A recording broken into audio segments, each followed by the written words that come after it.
बिस्मिल्लाहिर्रहमानिर्रहीम, अस्सलाम वालेकुम। Welcome to my channel Ambar Khan cuisine. तो जी आज मेरे किचन में बहुत ज़बरदस्त किस्म की आइसक्रीम की रेसिपी मैं लेकर आई हूँ और आज मैं बना रही हूँ 1.5 लीटर दूध से 8 लीटर के करीब आइसक्रीम बनाना बताऊँगी। इसके अलावा मैंने कम क्वांटिटी में भी अपने चैनल पर आइसक्रीम की वीडियोज़ अपलोड की हुई हैं। मैंने 1 कप दूध से, 2 कप दूध से, 1 लीटर दूध से और 1.5 लीटर दूध से भी आइसक्रीम बनाना बताई हुई है। और मैंने प्रीमिक्स की आइसक्रीम प्रीमिक्स की अलग से भी वीडियो बनाई हुई है, लेकिन मुझे कमेंट आया था कि आप आइसक्रीम प्रीमिक्स और आइसक्रीम की रेसिपी एक में ही बनाना बताएं। तो जी आज मैं पूरी वीडियो आपने लाजमी देखनी है, क्योंकि बहुत मेहनत से मैंने ये रेसिपी बनाई है।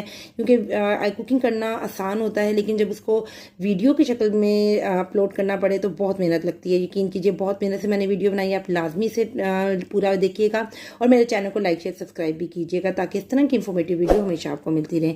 तो जी मैंने सबसे पहले आइसक्रीम प्रीमिक्स की रेसिपी इसमें बताई है, फिर आइसक्रीम बेस की बताई है, और फिर आप उस आइसक्रीम बेस से 50 से ज़्यादा आइसक्रीम